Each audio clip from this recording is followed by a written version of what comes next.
इसके बाद उपखंड ग स्टार्ट होता है। उपखंड ग में प्रश्न नंबर 8वां बायो का प्रश्न है कि अमाशय किसे कहते हैं और उसके 3 प्रमुख कार्य लिखे। 4 नंबर के लिए प्रश्न है।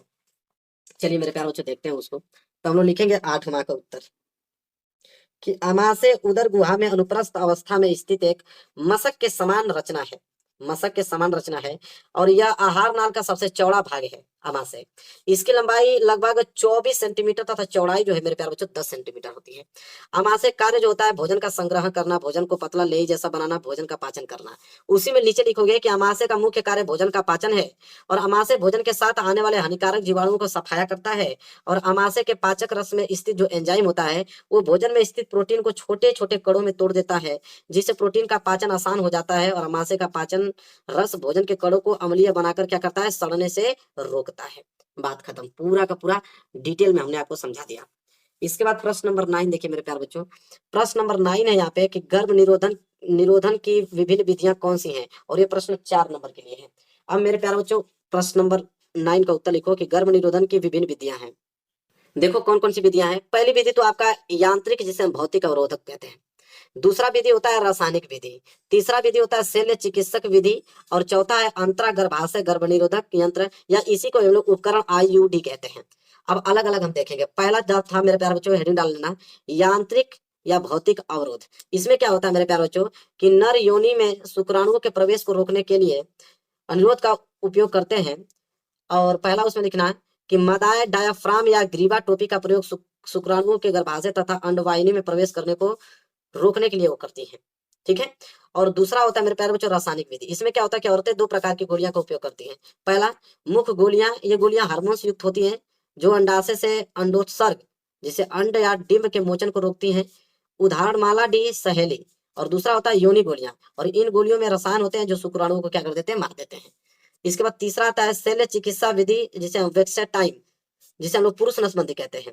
इसमें लिखेंगे कि शुक्रवाहिकों के एक छोटे से भाग को शल्य चिकित्सा द्वारा अलग कर देना वेक्सेटाइम कहलाता है। और शुक्रवाहिका वे नलिका होती है जो नरों में शुक्राणुओं को वृषण के माध्यम से मूत्र मार्ग तक लेकर जाती हैं।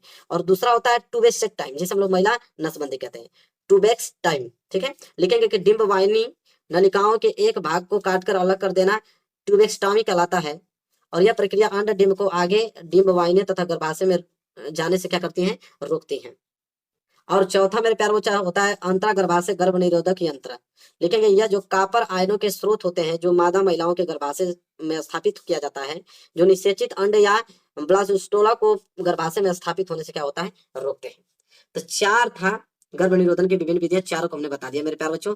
आगे देखते हैं अगला प्रश्न। देखो मेरे प्यारे बच्चों प्रश्न नंबर 10वां।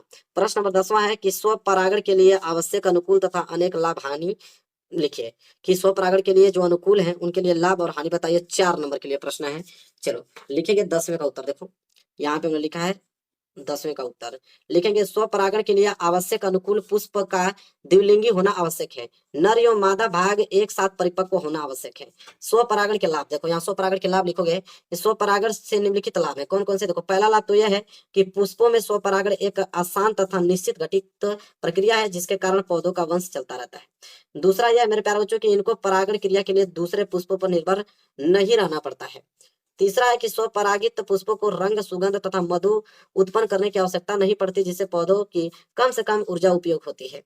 और चौथा है मेरे प्यारे बच्चों यहाँ पे कि स्वपरागण में परागण के लिए कम परागकणों की आवश्यकता होती है, जिससे परागकण व्यर्थ नष्ट नहीं होते हैं। और पांचवा है मेरे प्यारे बच्चों जो लाभ है वह स्वपरागित बीज शुद्ध नस्ल वाले समयुग्मी संतति होते हैं, अर्थात इनके पैतृक गुण यही रहते हैं। अब ये तो लाभ थे, अब हानियां देखना पड़ेगा। देखो स्वपरागण से हानियां क्या है, तो स्वपरागण से निम्नलिखित हानियां होती है कौन कौन। पहला हानि तो यह है कि स्वपरागण से उत्पन्न बीज जो है उत्तम श्रेणी के नहीं होते हैं। ठीक है। दूसरा है कि स्वपरागण से उत्पन्न पौधों में समय के साथ रोगों के प्रति क्षमता कम होती है। और तीसरा है मेरे प्यारे बच्चों की स्वपरागण से उत्पन्न बीजों से बने पौधे कमजोर होते हैं। और चौथा है कि स्वपरागण से उत्पन्न जो बीज की संख्या में कम, भार में हल्के तथा क्या होते हैं, छोटे होते हैं। पांचवा है कि ऐसे बीज शीघ्र नहीं पकते हैं। छठा है कि स्व परागण द्वारा नई जातियों की उत्पत्ति नहीं हो सकती है। ठीक है। चलो ये भी प्रश्न हो गया। अभी 11वां प्रश्न, लास्ट प्रश्न है मेरे प्यारे बच्चों कि मुख से लेकर अमाशय तक होने वाली पाचन क्रिया को प्रभावित करने वाले एंजाइम के कार्यों का उल्लेख कीजिए। और ये प्रश्न नहीं करते हो तो अथवा करके दिया है कि यकृत के कार्यों का उल्लेख करो। मैं आपको ये वाला बता देता हूँ, यकृत के कार्यों का उल्लेख। ठीक है। यकृत के क्या कार्य हैं, तो देखो 11वां का अथवा यकृत के कार्य हेडिंग डालोगे और लिखोगे पॉइंट बनाकर। पहला पॉइंट हमने लिखा है कि यकृत रक्त का थक्का बनाने में मदद करता है और साथ ही फाइब्रोजिन नामक प्रोटीन का भी क्या करता है, वो निर्माण करता है। दूसरा यह है कि यकृत हमारे शरीर के तापमान को भी क्या करता है, नियंत्रित रखता है। तीसरा है कि यकृत आरबीसी को नष्ट करने में हमारी मदद करता है। चौथा है कि यकृत रक्त शर्करा को नियंत्रित रखता है।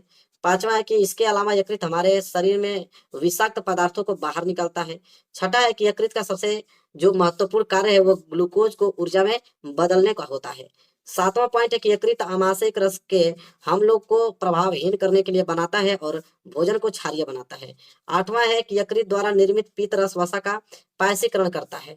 9 है कि यकृत शरीर के संचरण का एक रुधिर संचालित करता है। 10वां कि यकृत शरीर का भंडार गृह कहलाता है। जब पाचन के बाद रुधिर में आवश्यकता से अधिक ग्लूकोज पहुंचता है तो वह यकृत कोशिकाओं में ग्लाइकोजन के रूप में उसको क्या कर लेता है, संग्रहित हो जाता है। इसके बाद 11वां मेरे प्यारे बच्चों है कि यकृत अमोनिया को क्या करता है, यूरिया में बदलने का काम करता है। 12वां कि विषैले पदार्थों को यकृत कोशिकाएं और निष्क्रिय बनाकर शरीर की रक्षा करता है। और वही लास्ट की अगर हम बात करें तो हमारे शरीर में जो लाल रुधिर कणिकाएं हैं एवं प्रोटीन का वो निर्माण यकृत में ही होता है। अब मेरे प्यारे बच्चों ये पूरा का पूरा पेपर हो गया समाप्त। पूरा का पूरा पेपर हमने या प्री बोर्ड वाला पेपर हमने समाप्त कर दिया। अगर ये पेपर तैयार है तो समझ लो कि आप 70 में 70 नंबर के लिए बिल्कुल तैयार हो प्री बोर्ड के लिए। तो मेरे प्यारे बच्चों वीडियो को लाइक कर देना, चैनल पे नए हो तो चैनल को जरूर सब्सक्राइब कर लेना। मिलेंगे एक प्यारे से नेक्स्ट वीडियो में, तब तक के लिए धन्यवाद।